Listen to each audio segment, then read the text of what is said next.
Hari Om.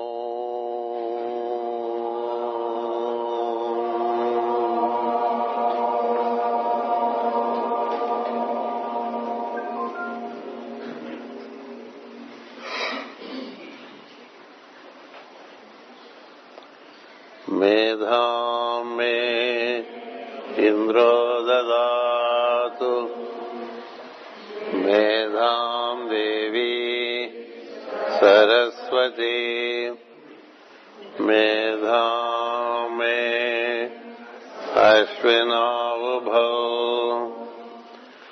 ఆధతాం పుష్కరస్రజాః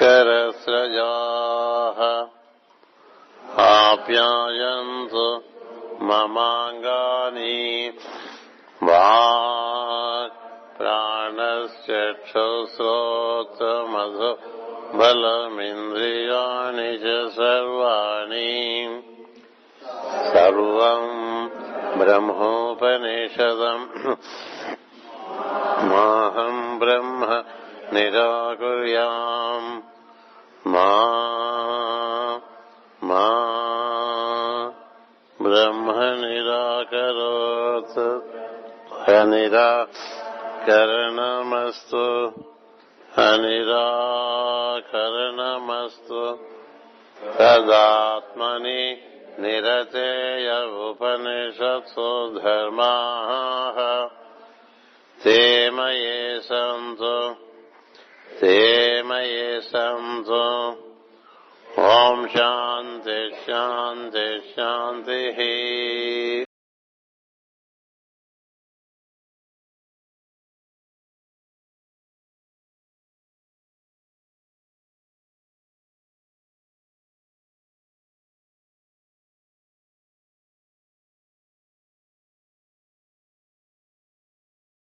Hearty fraternal greetings and good wishes to all the brothers and the sisters. Wisdom requires repetition so that it is better established in us, and we should be able to recollect it during our contemplations so that these intelligences which exist in human form can be activated in us. Thereby we are supported to experience the bliss of existence and also experience the original grand state of our being, while we normally live only in relation to the mundane dimension of the being. We are essentially divine. All divine intelligences are there in us. By our relating to them, they get activated. By our not relating to them, they remain dormant, and therefore our experience gets very limited. So the idea of the scriptures is, from time to time in their narrations, they relate the microcosmos to the macrocosmos. They relate man to the cosmic man, so that the cosmic intelligences, they find their awakening in us, giving us a grand vision, a grand dimension, and a grand experience. Similar situations were there in earlier episodes, but we are now with Prithu, the emperor, who is the ruler of the planet. We should also know that we are also Prithus. We are also rulers of our body, which is also a representation of earth. Our body is a representation of earth, and we are representatives of Prithus. because each one of us is as much a descent from the divine as Prithu is. Prithu, the emperor, is said to have descended from the Most High, meaning Narayana, or God Absolute, who conducts involution, experience of existence, and evolution in a cyclical form. There is the path of involution, and in that path of involution there are formations, gradual formations up to the earth, all the 7 gradations. And we reside in all the 7, and we experience them, and then we return back by finding the ascending path.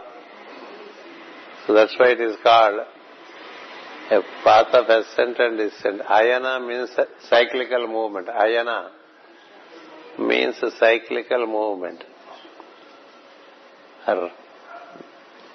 Ra means manifestation of that movement. Na means demanifestation of that movement. There is Ra, which brings in the involutionary path, and there is Na, which again retreats back to its original. Just like every day in the morning, we are awakened, and with awareness as basis, we take to the 3 qualities of will, knowledge and activity, and then reflect upon the mind via buddhi, and take to the senses and function with the body. That's how we descend every morning. Every evening we retreat from the body, from the senses, from the mind. It's a retreat every night. Every sleep is a retreat. Every awakening is a return into the world. So daily it is happening with us. Our day is very short. The day of the Creator is very long. For the Creator also it is the same as we. In fact, according to the Creator's characteristics, we also fall in line with that. So whatever is with the Creator is also with us. That is the beauty of wisdom. Macro is present in micro. So the Narayana, he descends through Creator, through Prajapatis, through Manus, up to this planet, and then as he retreats, the beings are also retreated into the original state of being. So each one of us, on a daily basis, we do the same thing. We experience the 7 planes if we are conscious enough. If we are conscious enough, we can experience our existence as transforming into awakening in the morning. Awareness. And with awareness as basis, we pick up the 3 qualities of the will, knowledge and activity. And these 3 qualities reflect upon the buddhi. Then we decide to do something. For that we pick up the mind to enable, to fulfill what is decided to be done. Mind picks up the senses. And the mind, senses, body, they cooperate to fulfill what is willed to be decided. So this is a descending order in which we come, and in sleep, in ascending order, we get back. You don't have body consciousness in sleep. You don't have the consciousness of senses. The mind is also withdrawn. The activity, the 3-fold activity is withdrawn. The very awareness is withdrawn into existence. That's why in sleep hours we do exist, but we do not know that we are existing. So daily it's a cycle, That's why many times when I speak to persons like Navanitam, we say our creation does not exist when we go back home and sleep. And our creation again appears next day morning. So every day we are escaping from our own creation, however problematic it is. Isn't it? Creator has his problems with the whole creation. We have problems with our creation. So our body can give us some problems. Our senses can give us some problems. Our mind brings in all kinds of thoughts. It has no filter. It can give us problems. So during the night they don't exist because we are withdrawn from the whole thing. That's why the philosophy says this is like a theatrical functioning during the day. Once you are out of theatre, you are no more the actor. Only on this stage we act. When we get out of this stage in the theatre, we are no more playing those roles. You may be playing the role of a big king on the theatre, but once you are out, you are not the king. On the theatre it is something, out of the theatre is something with us. Our theatre is our daily activity, where we pick up some dialogues, some positions, and some interrelations. By the time we all slip into sleep, we are all the same. We are just the souls. Be it the king, be it the servant. Once they get into sleep, in the sleep hours there is no servant or the king. Both are equal. Only during the day we play according to how we have developed our creation. So therefore, when we narrate the story of Prithu, or for that matter any story in scripture, we should assume that it is our own story presented in a different form. Then only wisdom is relevant to us. Otherwise wisdom relates extraneous to us. We are the basis.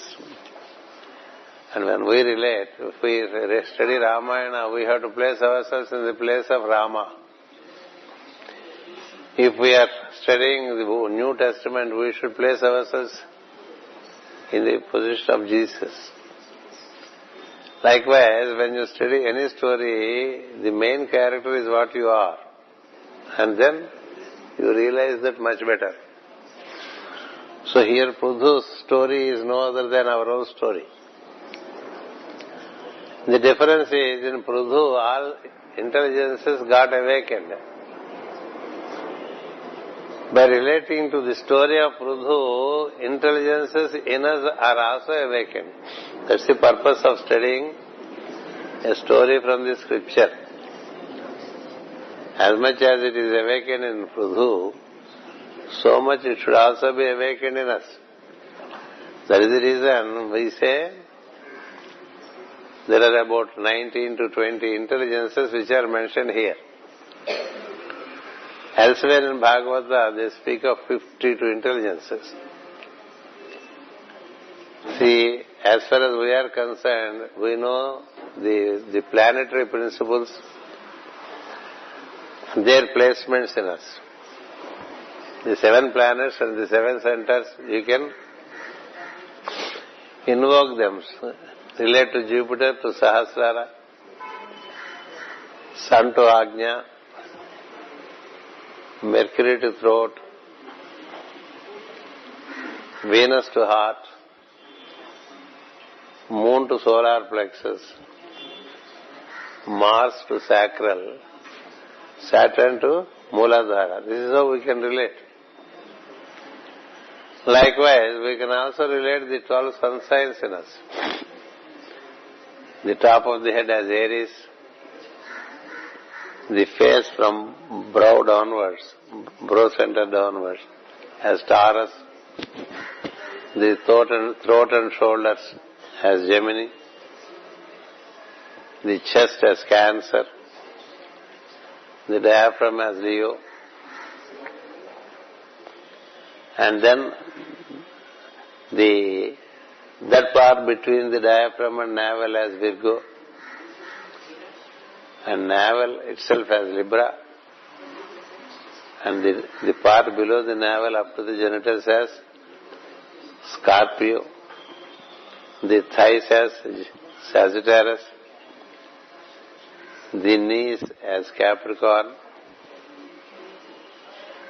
and then the ankles as Aquarius, the feet as Pisces. In another order, right from Sagittarius, there can be an upward movement. So the Sagittarius can be seen as higher Mooladhara as well. Capricorn can be seen as the higher heart center. Aquarius can be seen as the top of the forehead. And Pisces on the top of the head. Like that we can relate to 12 sun signs and the 7 planets. We can also relate to that part which is above the diaphragm as positive node and the part below the diaphragm as negative node. By that you have covered 29 intelligences.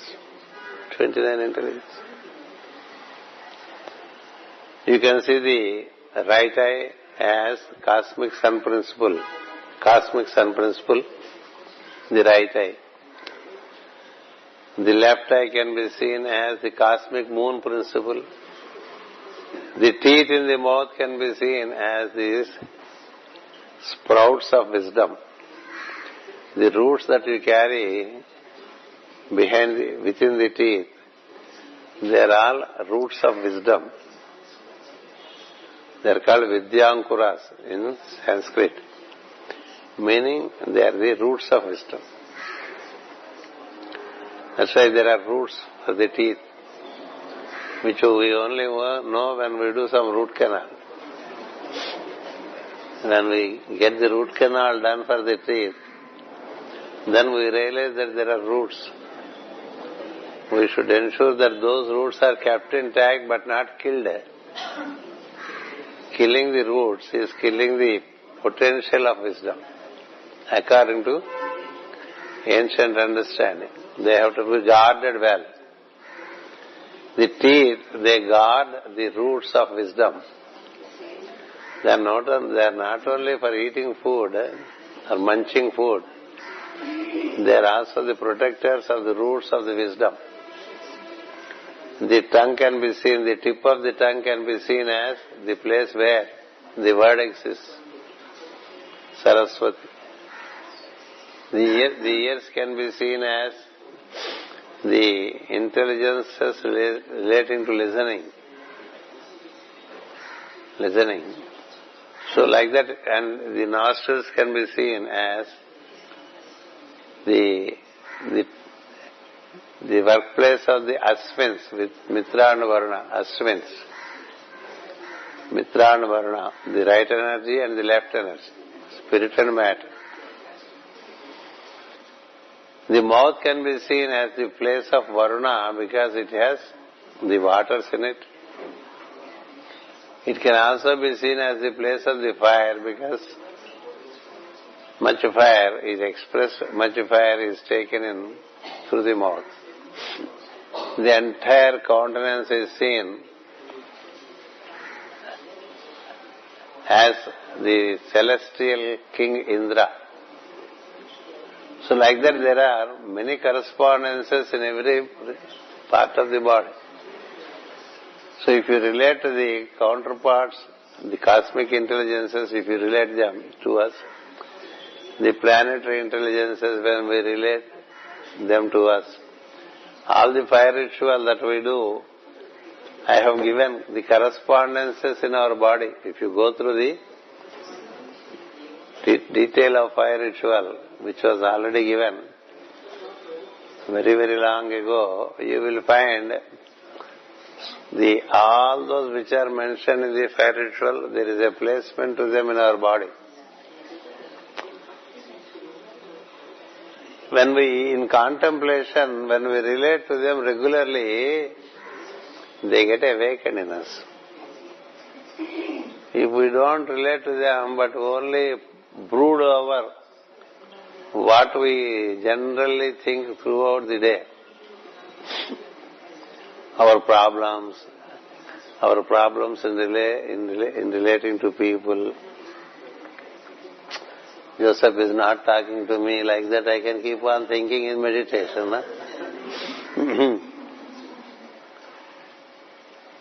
Someone is angry with me, you can think of it in meditation. These things, the local things come. All local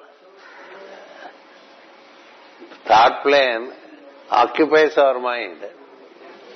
That's why the CS thought field, to delocalize us, they would like that we relate to various cosmic intelligences which are in us. They are in us, they are in the cosmos. So you build a bridge between them so that the related intelligence start functioning in you. That's how we have to build bridges with the cosmos, because you are a microcosmos. That is the essential aspect of this episode. Because later the King Prithu, he establishes bridges with every cosmic intelligence. And makes this body very divine. See, the body should be seen as a cow. Why cow means it secretes. Just like cow yield milk. There are so many centers of intelligences which can secrete the related energies and give us the related joy. If you don't have taste buds in your mouth, if you don't have taste buds generating in the mouth, whatever you eat, it doesn't give any experience. Isn't it? What are you eating these days? Whatever is of your choice. But why do you have that choice? Because there are taste buds that generate in relation to that. Some people develop taste buds if they see a pizza. Some others develop taste buds if they see an ice cream. Isn't it? So the taste buds are but secretions in the mouth if they don't secrete. But this is a fundamental secretion which is common to all. There are intelligences which can secrete what we have been mentioning. From head to toe there are secretions. Head to toe. There are centers in the foot, on the right feet and the left foot. Right foot and left foot, which can also generate energies when on the left foot, the right foot is set in a manner that the two ankles join together. The two ankles join together. And the right and left foot, when they are joined at their ankles, and then when they touch the genitals in your posture, that is what is called Padma, the asana which is recommended in yoga normally. It gives an instant upliftment of your Kundalini energy from Mooladhara to Sahasrara. So how important are the feet? Whatever is in the top of the head is also available at the feet. So the feet have to be kept intact. Everything relating to the body has its corresponding intelligence. The more you know and the more you relate, the more the body responds in accordance with it. See, we say the thumb is the soul. The thumb is the soul. The index finger, which we use, is the ego, the personality. The personality is the index finger. The middle finger is Saturn. The ring finger is sun, carries sun energy. And the little finger carries Mercury, the energy of Mercury.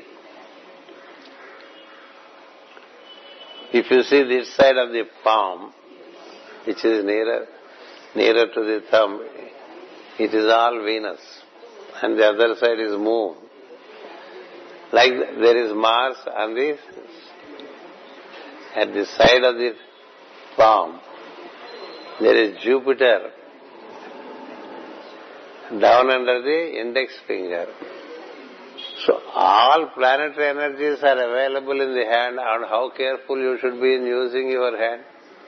The soul is there, the personality is there, all the planetary energies are there in the hand. So when we have such an understanding, you make sure that your hand is clean. Hand is clean not because we wash it with the soap water.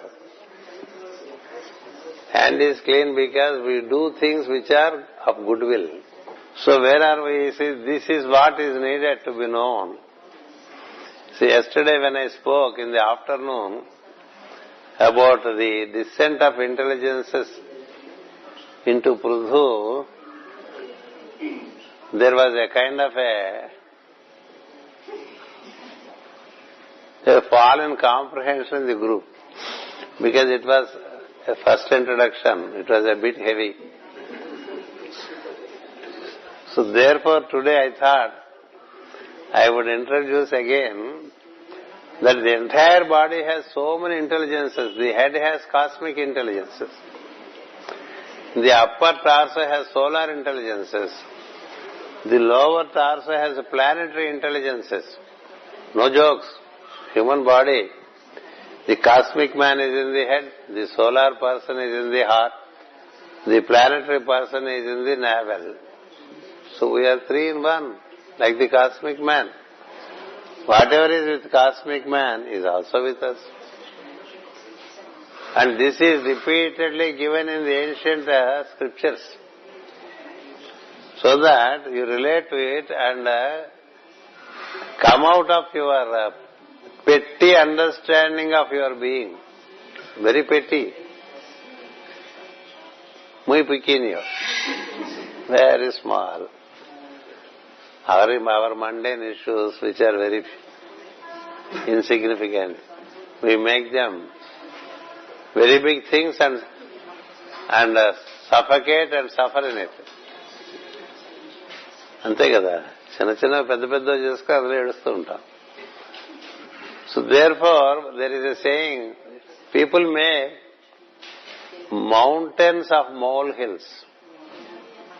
Mountains of, see, molehill is a small, what an ant builds, a mud house.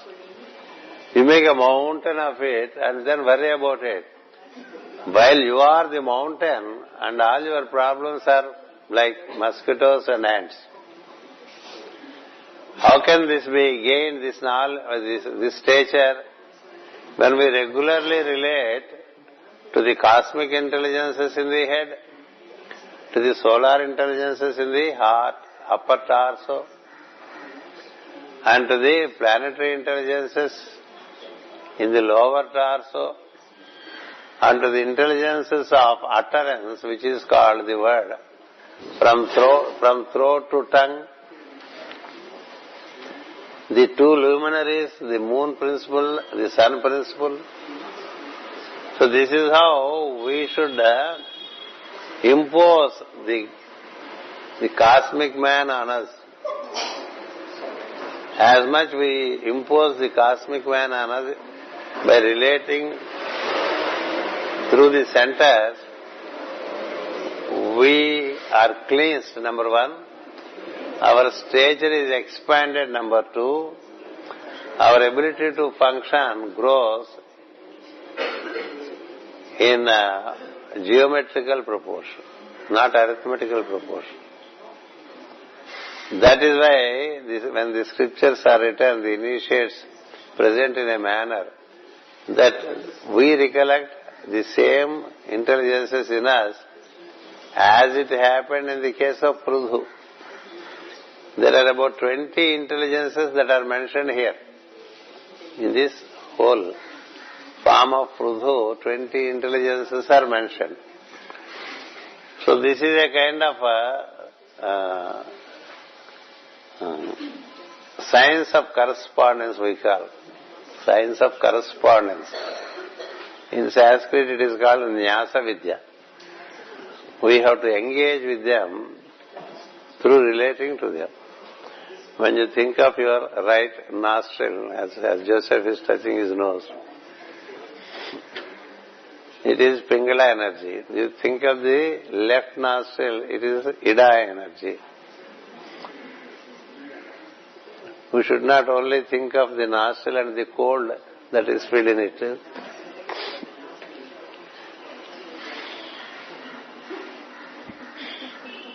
We do this, no? One is Ida, left energy is Ida energy. Right energy is Pingala energy. When both nostrils are utilized well, the two nostrils will enable us to settle in Sushumna energy. In Sushumna energy. Like that, the right eye and the left eye, when they relate well, left eye is for sight, right eye is for insight. These are not my words. These are the words of Master Jwalkul. He says we are given two eyes and we have to appropriately utilize it. Left eye is for sight. Right eye is for insight. Third eye is for vision. That's how it is. So from left to right and right to center we have to walk, isn't it? From left to right, meaning from ignorance to knowledge, from knowledge to wisdom. So this understanding should be there when we think of the eyes. So this is how every part of the body can be related to an intelligence of creation, by which you gain the related energy and your consciousness stands expanded. So that is the purpose. That is the purpose. So therefore let us get into the text now. This is only an introduction for half an hour. The class will be only till 10:30, don't worry about it. Because I introduce things and you have to retain them in you. Like this, the entire cosmogenesis we should be able to recollect. Right from the first impulse. There are students, members who have been attending to the Indian seminars regularly. For others also I suggest to listen to them so that you gain an understanding how it all began and where we are now. So therefore, for the moment in this seminar, you kindly relate to 20 intelligences which are manifest in Prithu, and then he will bring in some more connections. He will establish connections with the cosmic intelligences and the intelligences within the body. He establishes the connection. First of all, we have to awaken them. Secondly, we have to connect them to their source, to their reservoir. To their reservoir. See, for example, if we are to connect to the sun, the left eye is the sun, the right eye is the central sun, the third eye is the cosmic sun. Like that we have. Left eye is the sun, right eye is the central sun. Third eye is the cosmic sun, to whom the light is supplied from above, from what we call Aditi, from Aditi to cosmic sun, then central sun, then planetary sun. So everything is over here, at the top of the head. The total light, it descends in different ways. This is what we need to do when we think of closing our eyes and contemplate. 5 elements are there in the body, and 5 sense intelligences are there. 5 pranic principles are there. Isn't it? Everything is relatable. So that's how we have to contemplate. That is what is called contemplation upon cosmic person. Whatever is in the cosmic person is in us. That's why every man is a cosmic representation on earth. Every man is a cosmic representation on earth. But that's why we are said to be the prince. We are all we have the father and we are his children as princes. We roam about on the planet as prince, but we lose our original identity, and from the status of being a prince, we fall down to be that of a beggar. We keep on begging on the planet for things. It is just an upside down situation. So let me relate to you again. The Lord of North bestowed the 7 tissues of the body. The Lord of North bestowed the 7 tissues. It is the 7 tissues that sustain this body. From bone to sperm, all the 7 tissues, they sustain this body. And when these 7 tissues are in synthesis, it gives birth to the 8th tissue. In yoga, we are supposed to prepare the 8th and the 9th tissue to experience the 10th one. So the 7 tissues enable us to prepare the 8th tissue.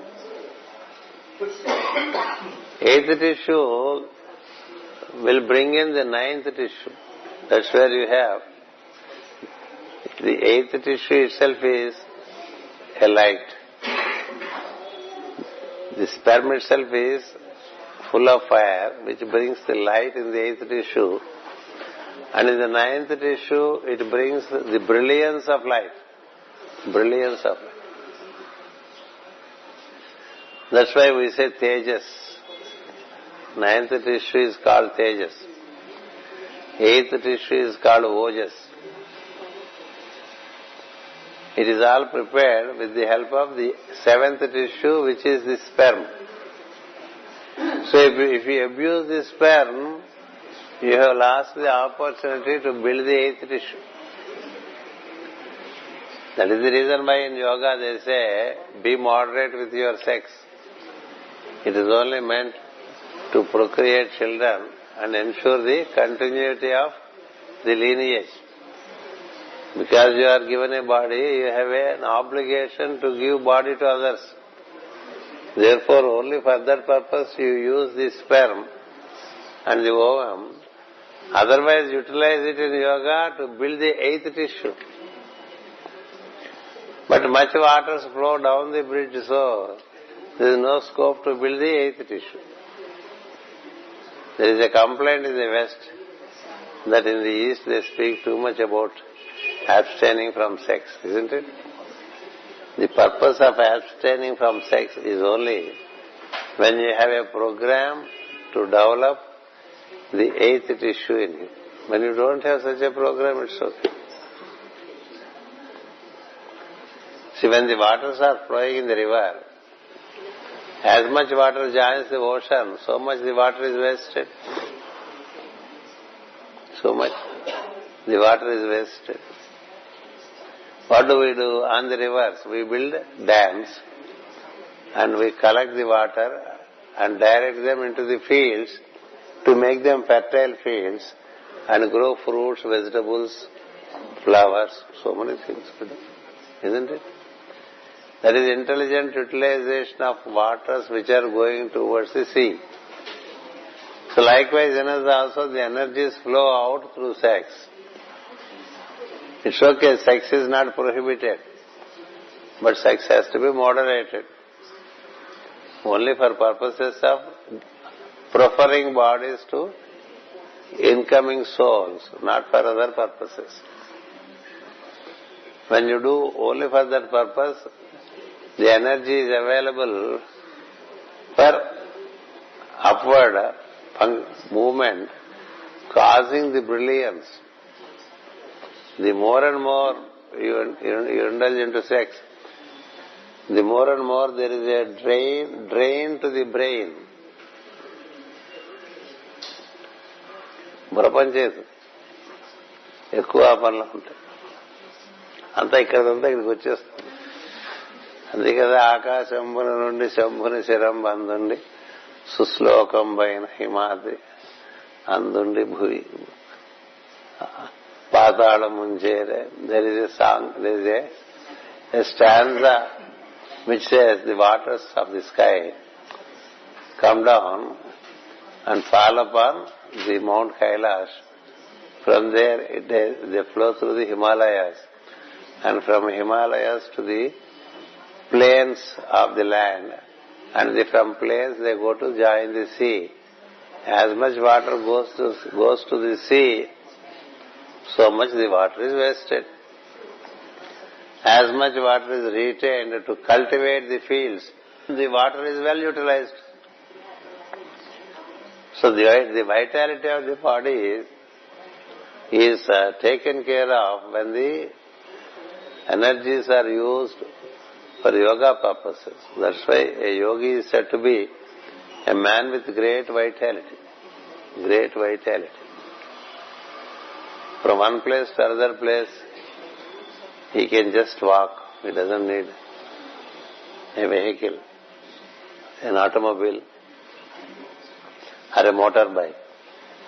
From place to place. From Galilee Sea to Jerusalem, Jerusalem to Galilee Sea via the Judean mountains. Jesus was frequently walking. How could he get so much energy? The vitality. People have weak legs, they cannot walk between here and retreat center. From prayer hall to World Teacher Trust, World Teacher to prayer hall, you have to walk, every morning, every evening.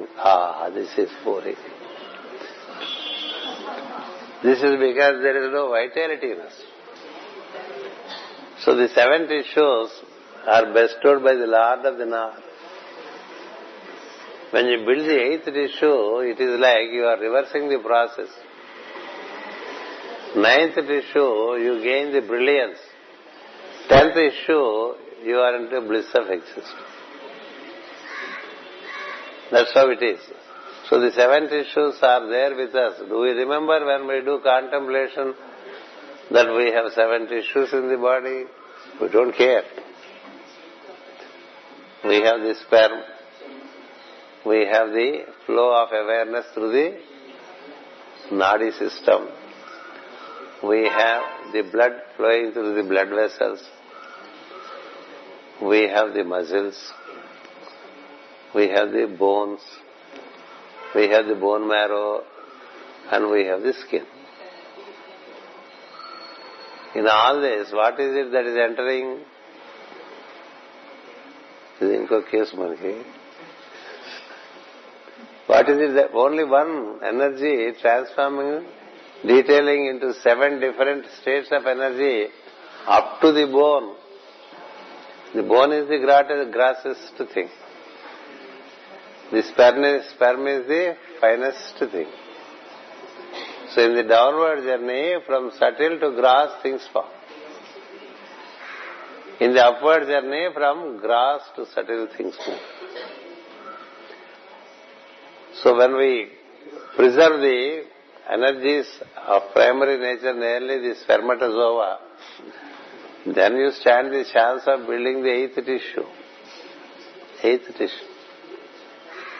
So therefore, North is the Lord for all the 7 tissues that we should know, and we should ever be grateful to the Lord of North for having given a body of 7 tissues. And if these tissues if there is deficiency in these tissues, we have difficulties in functioning. There can be brittle bones. There can be a horrible itching skin, psoriasis. Psoriasis, even when we think of it, we get the jerk of it. There can be impurity in blood.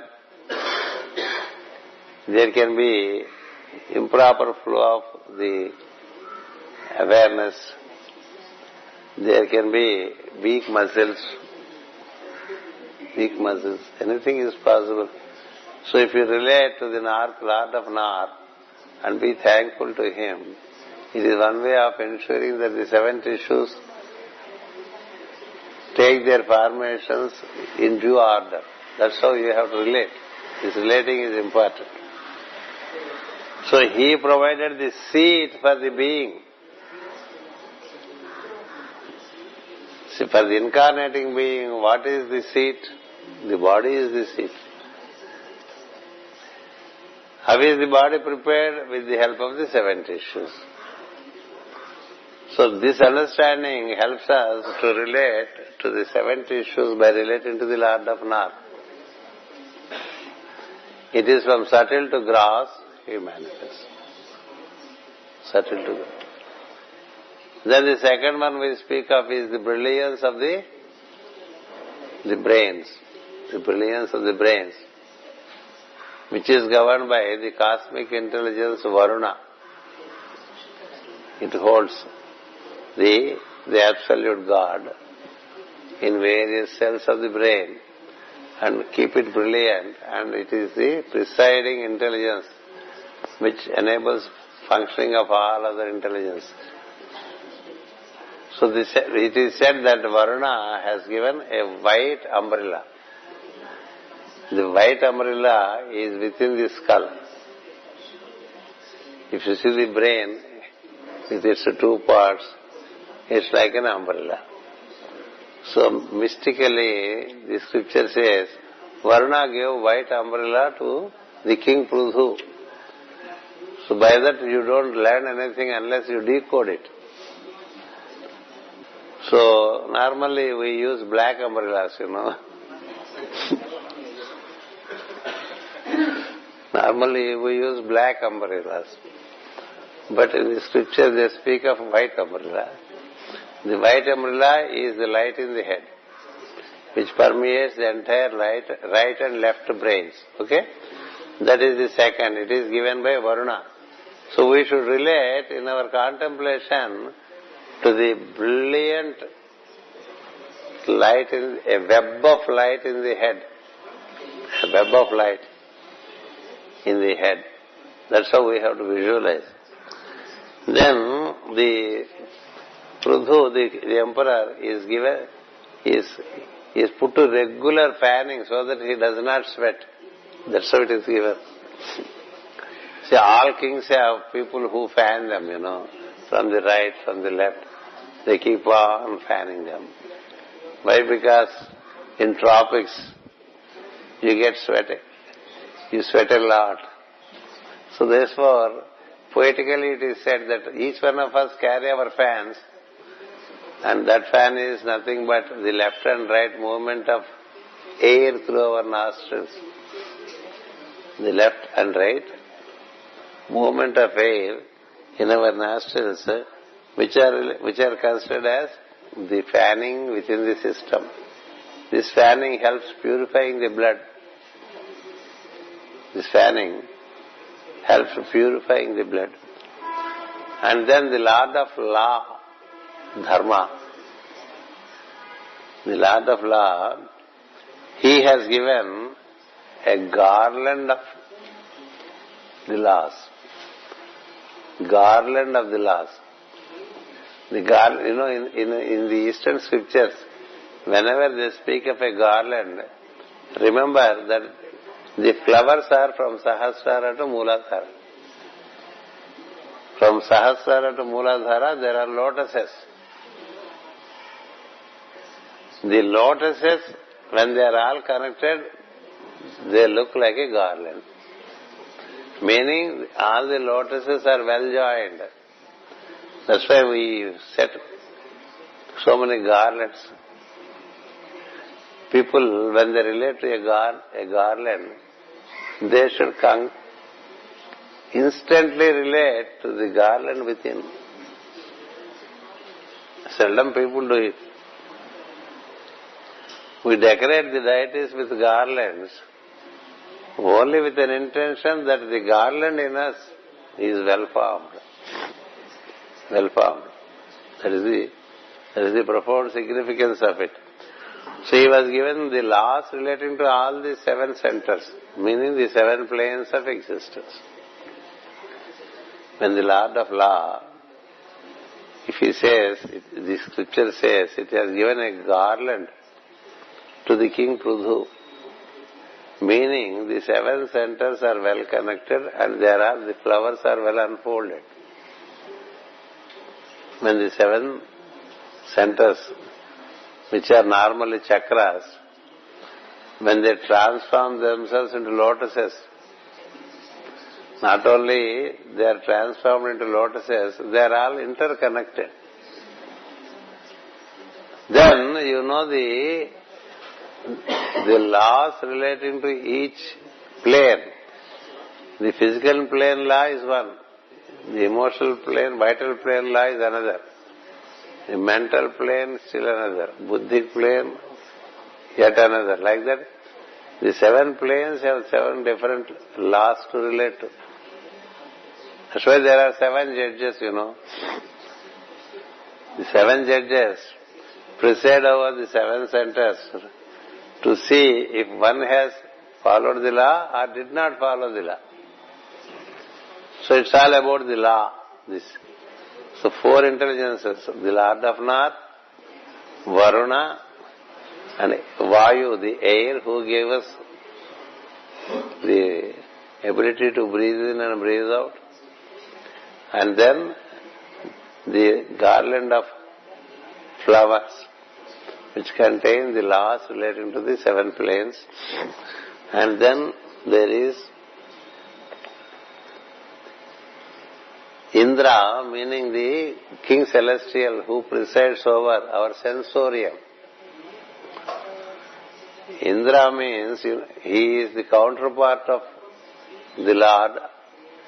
In the Vedic understanding, Indra means Idam Dra, meaning the one who protects all that is created. He has no role to play when there is no creation. When we create something, there has to be a protector to that, isn't it? When we build such a house, you need someone to protect it. That's why we have watchmen to protect, who are generally absent. When you have an apartment complex, there would be a watchman, isn't it, to watch over. So that is what is called Indra. Indra means the one that protects all that is manifest in the system. He is the king of the intelligences. He is called the king of Devas, meaning king of intelligence. He protects the intelligences from what? From the diabolics. The divine intelligences are to be protected from diabolics. Where from the diabolics come? They come from ignorance. In us there are diabolics also.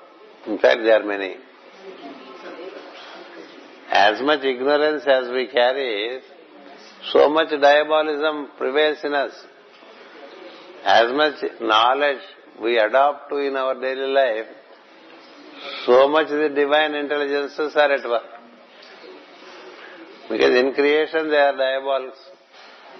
So the man being a microcosmos, in him also there are diabolics. Don't think we are out of danger. They are always over there. The moment you step into the wrong direction or an ignorant direction, the diabolics awake. If you function in tune with the law, the divine intelligence is awake. That's how it is. So the king of divine presides over the whole system, staying here, staying at the just above the bro center, below the Ajna center. His work is to protect. Protect what? Protect the divine intelligences, ensure that the diabolics don't enter. May we shut the door where evil dwells. That's how every morning we invoke, no? May we shut the door where evil dwells, isn't it? But the diabolics laugh at us. The diabolics, they laugh at us. What is it that these humans can do if they decide to get it? Can you shut a door upon a diabol? He is more powerful than you. Therefore, we seek the support of the divine to shut the door. When is the utterance relating to shutting the door comes? In the fourth strophe, isn't it? First we invoke the light, then the love, then the will. After that we speak of, with their help, with the help of the Trinity, we shut the door where the evil does. So Indra helps to protect us by supplying the divine support and abstaining the intrusion of the diabolos. His place in us is at the Indra. When you say Indraya Swaha, you have to think here. In our fire ritual, many of these intelligences do function. We invoke them. But when we invoke at the right place, they would come and occupy, they get awakened, and they would help us. So that's how he has set a crown on the head, which has, when the crown is set on the king's head, it also covers the entire forehead up to this point. Like that, there would be the crown from this point up over. The entire brain is covered. It's not, if a man knows how to make a crown, he should make the crown with a kind of projection up to the center, and there has to be a precious gem over there, which is called sapphire. Sapphire, Indra Neelam, it is called. It's the blue of Indra. The sky blue is called the color of Indra. So that's why when crowns are made, they are made to cover all this top of the head, but with a projection up to this one. That's how the crowns are made. So such a crown he has decorated to protect all the intelligences in the head. And then the Lord of the Lord Pluto, Pluto is the one who ensures that we follow the law. There is the giver of the law, there is the one who implements the law.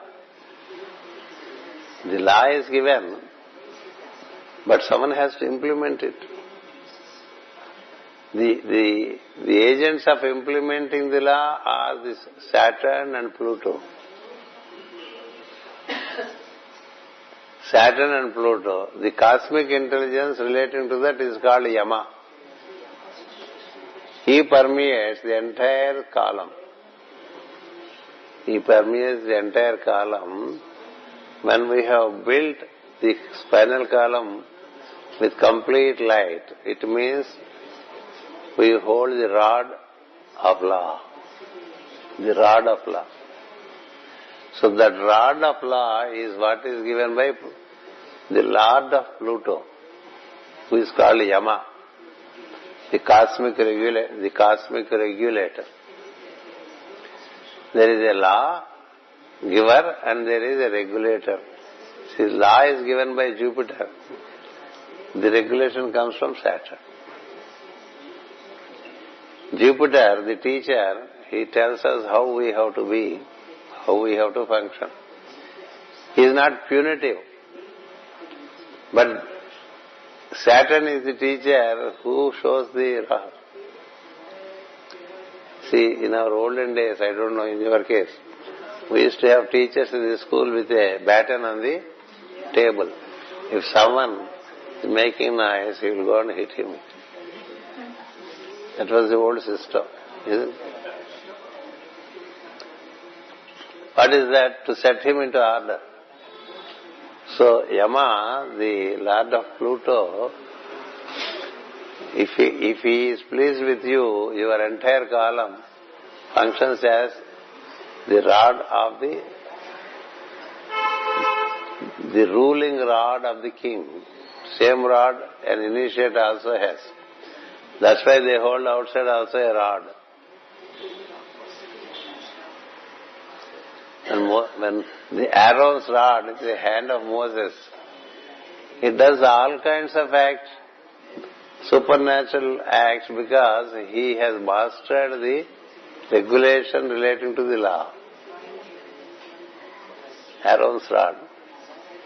Every master of wisdom carries visibly a rod, and invisibly he always carries a rod with him.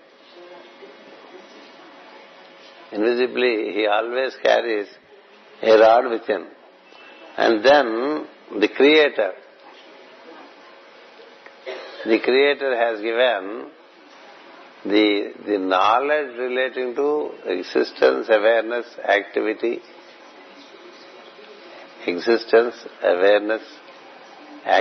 and the related creation. He gave the 4 steps of Veda. And all that is preserved in the heart. All that is preserved in the heart. Then the lady of speech, Saraswati, Minerva in Greek mythology. The word, it descends from most high circles in 4 steps, which we speak of in the book Saraswati the Word. There is the word beyond, and the word descends as an idea. The idea details into a thought form, and that thought form is spoken out through the tongue. Over here, there is expression of sound. Before that, it exists. It exists in this space as it descends into you as an idea, as a seed. It is already the second state, the descent of the word. Then the word details into a plan, that is the third state. And in the 4th state, it is either manifested or spoken out. So for all that, the lady of the word, the word is always considered to be female, because it is ever flowing, expressive and outgoing. The male is not very outgoing. The male is not very outgoing. He remains stable. He supports the female. Just like a proton supports the electron, and the electrons multiply themselves. The existence supports awareness. Awareness flows out into various dimensions and manifests out. So therefore, this is a flowing energy, never stable. Anapagamini, that's how we say in the Sri Suktam. So she is ever flowing energy, and that lady, she gave the blessing so that expressions coming from the king, actions coming from the king will be in tune with the divine plan. Will be in tune with the divine plan. And she has given the detail of the sounds to him. The detail of the sounds to him. If you look to any Sanskrit dictionary, you will find 52 letters.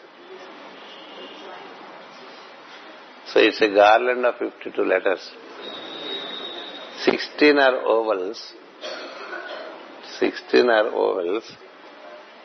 25 are consonants. 11 are these seed sounds. They are called seed sounds, meaning mantric sounds. All are mantric sounds, but these are special sounds. You can look to any book. I can only utter 4, just for your information. The vowels are A, I, U, Ar, Al,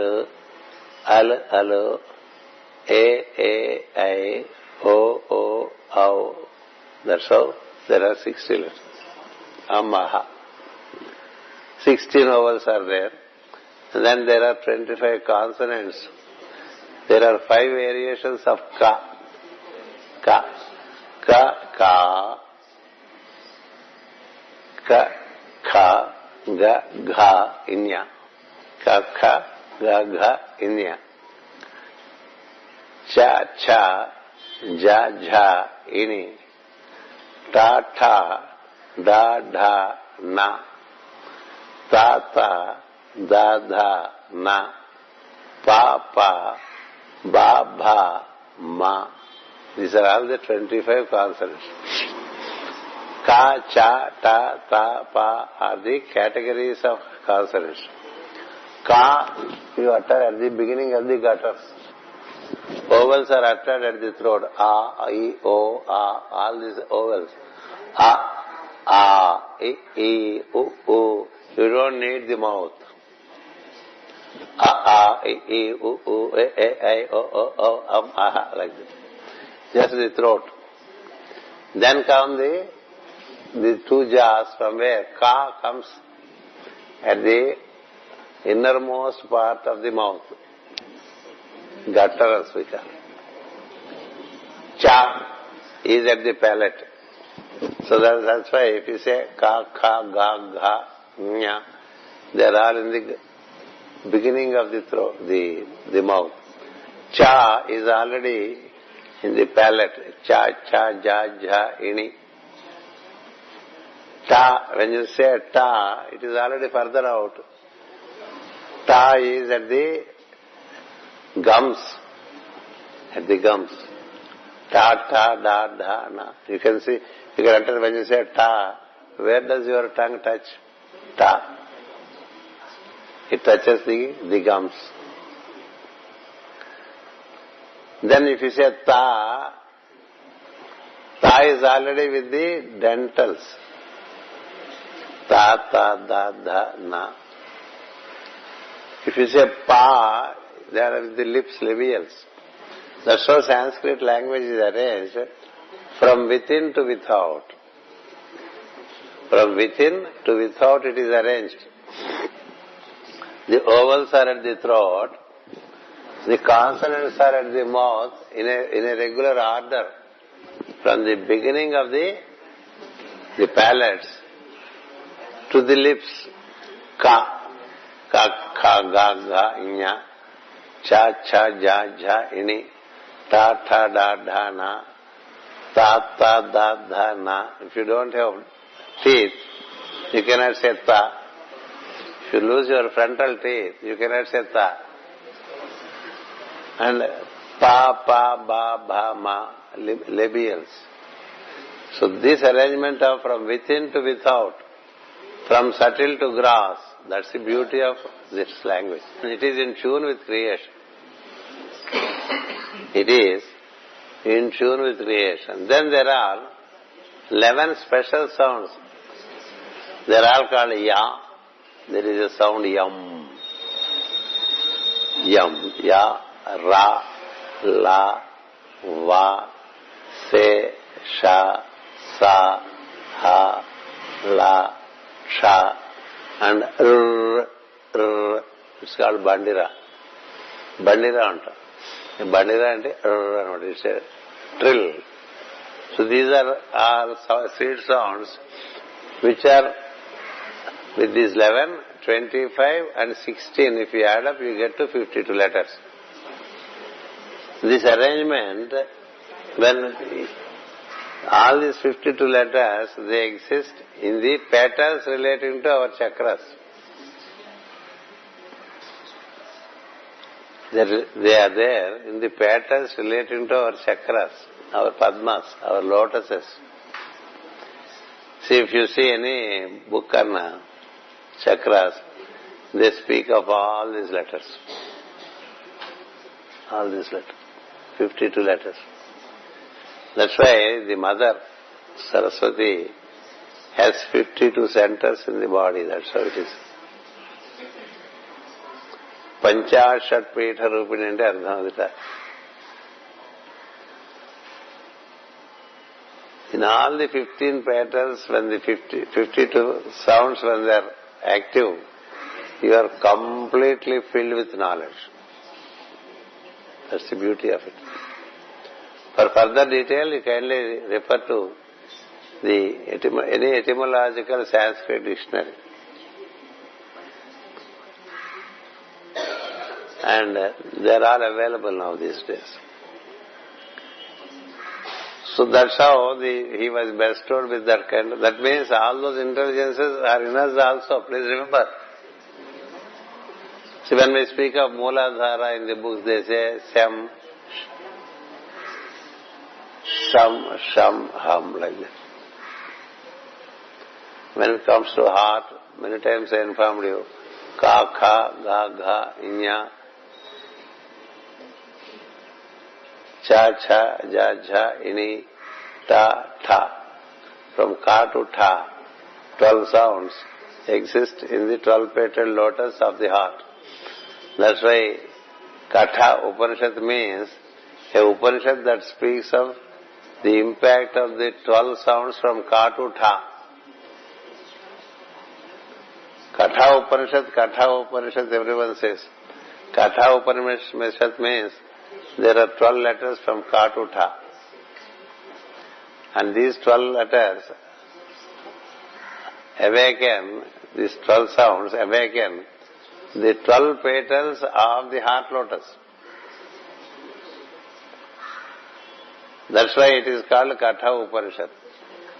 If we say Om Namo Bhagavate Vasudevaya, it is also a 12-syllabled mantra which awakens the heart center.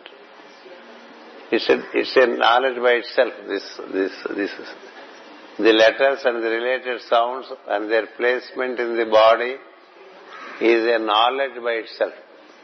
So that is what is bestowed. Till this we have yesterday really covered. But I repeated. Because by repetition, it stays with us better.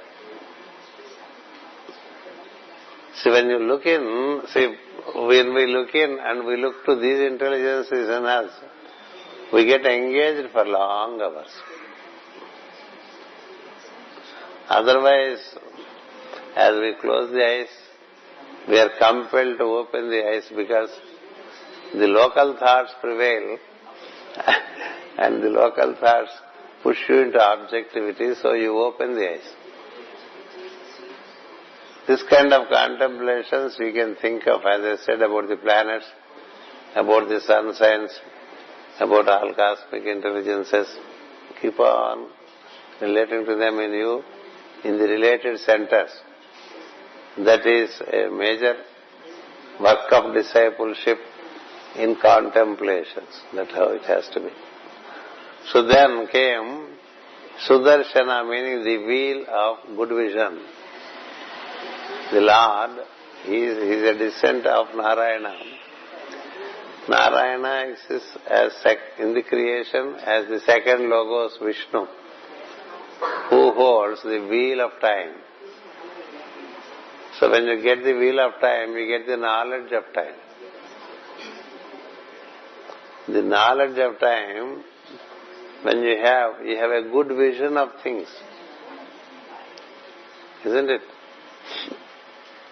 If someone gives a celestial wheel, the meaning is you are given the vision. When you gain the vision of things to come, and vision of things that have happened, and vision of what you have to do now, the past, the present and the future, when you get its entire vision, it is called endowed with the celestial wheel. So when you get this, you will clearly see who you are and what is all around you.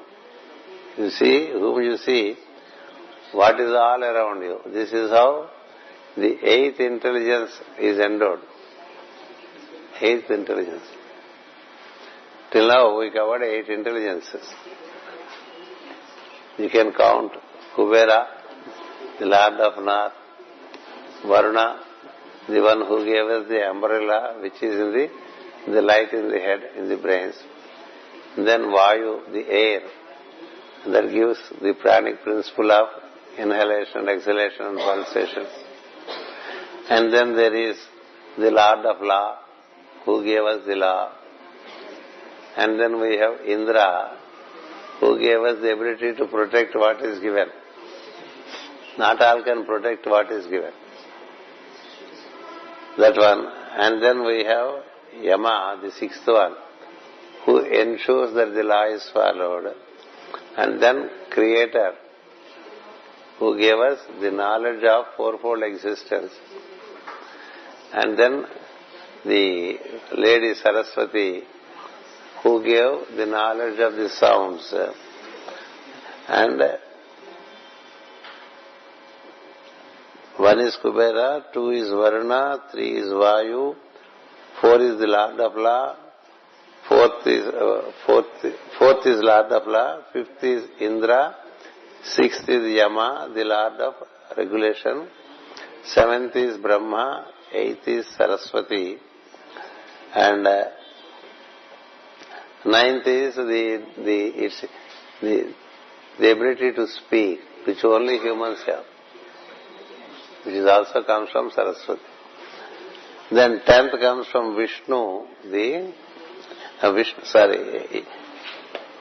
8th is Saraswati with the word, which also includes the ability to speak. 9th is the celestial wheel which is bestowed on us, the knowledge of time. Knowledge of time leads us to experiencing the self. Experiencing the self is possible through knowledge of time.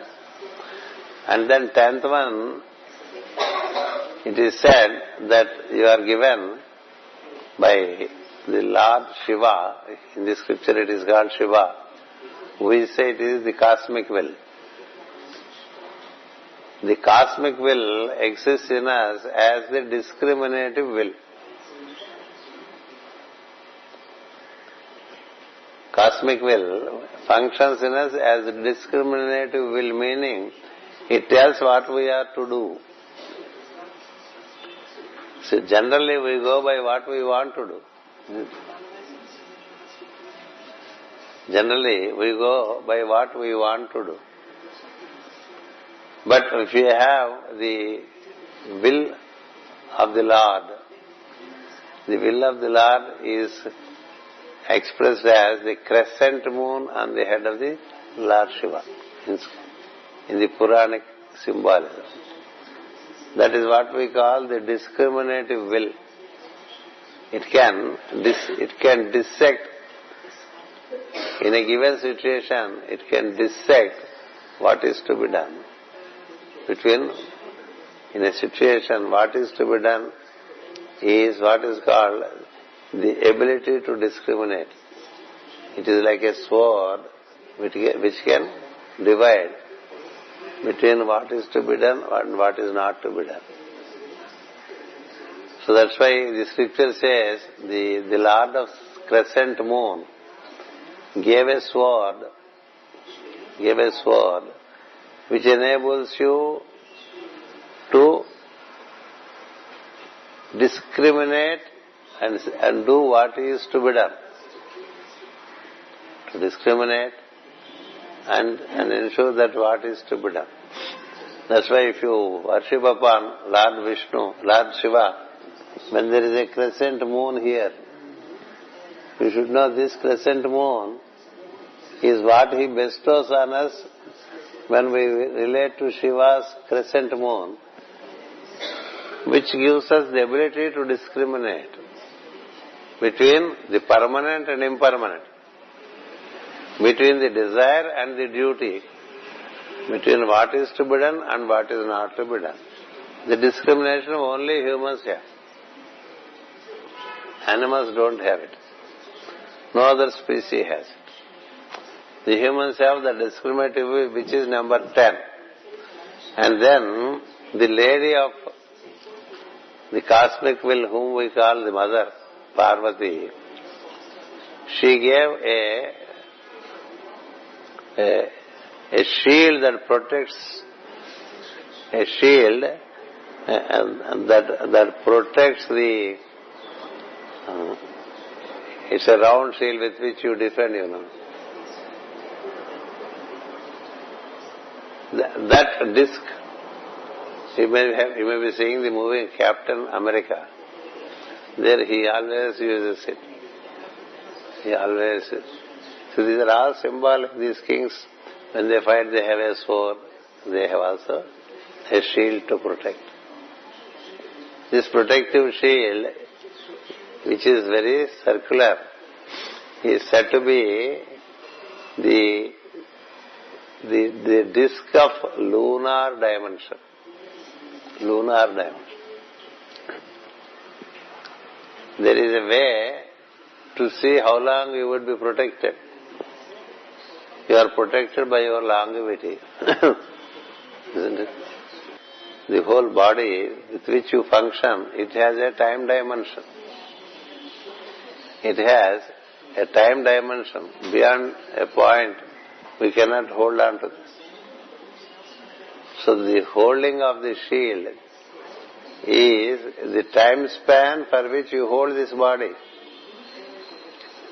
which is counted by the lunar cycle. Only through lunar cycle you can know what is the longevity that you have in this body.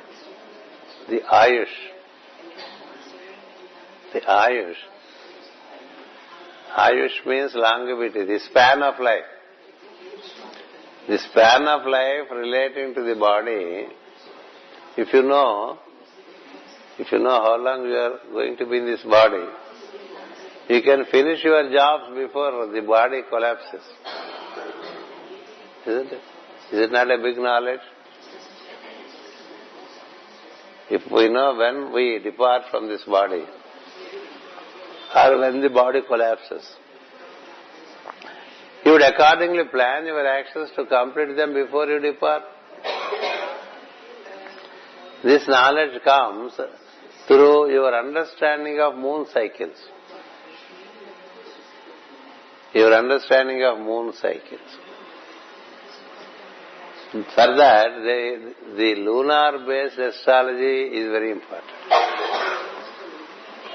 If you know the lunar-based astrology, it gives you periods and sub-periods. Periods and sub-periods, which are called dashas and antardashas. Dashas and antardasha, meaning periods and sub-periods. So when you know what is the weakest planet in your horoscope, what is the weakest planet in your horoscope, and its relation to your 8th house. 8th house is the house of death. 8th house. So if this 8th house planet or the weakest planet of the 8th house, when you get into that period and the sub-period, you are very likely to leave the body. That's how calculations can be made. In 1983, in Munich, Master Ike taught this to the group. The periods and sub-periods, and how one would live when the planet of the 8th house, which is also correlatable to the weakest of the planets in the horoscope. When you get into that sub-period, you would lose your body.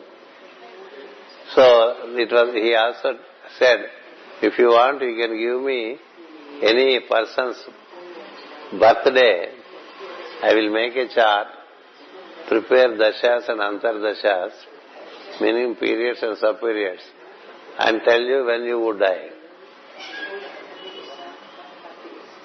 Then he also suggested, don't give me your horoscope. Don't give me your horoscope. Because if I say this, that by such and such a time you die, you will start worrying from now. But for an initiate, if he knows, he plans and does things accordingly. He is not worried. So Master Ike suggested to the group, you give the date of birth of a person who has already died, who already left the body. So you give me date of birth, I will tell you the period where that person has left. So he made calculations with the help of a lady who died. Her date of birth was given. And Master prepared the periods and sub-periods on the blackboard and ultimately indicated a 3-month period, that in this period she would have gone. And exactly it was so. The man who gave the date of birth gave his aunt's date of birth. The aunt's date of birth, who passed away. You know who gave it? Our Paul Meinberg, he gave it. He gave his aunt's detail to see if the science of astrology, as Master explained. So a date of birth is indicative of the date of death already. When you are born, when you gain a body, you are bound to lose it one day or the other. When you gain the body, you are bound to lose it one day or other. So when you know when you lose it, you would die. In the meanwhile, organize and complete your job. So the mother, Parvathi, she gave such knowledge to Prithu, meaning we as representatives of Prithu should also gain that kind of knowledge. The likely time that we depart, so that we organize better and get ready for the purpose. That's how there are 3 more things I informed you from yesterday. Yesterday I informed about 8 things. Today I inform about the celestial wheel that gives you self-realization, the discriminative will, and also the knowledge relating to lunar cycles. We'll continue in the afternoon. I am not in a hurry to complete the story. I am deeply interested to ensure that you know various dimensions that exist with us, which we have to, by constant relation, awaken them in us. Thank you so much. You can relax and try to recollect what is already said. That would be helpful. May that be so with all of you. We'll meet at 4:30 again. Thank you. Namaskar.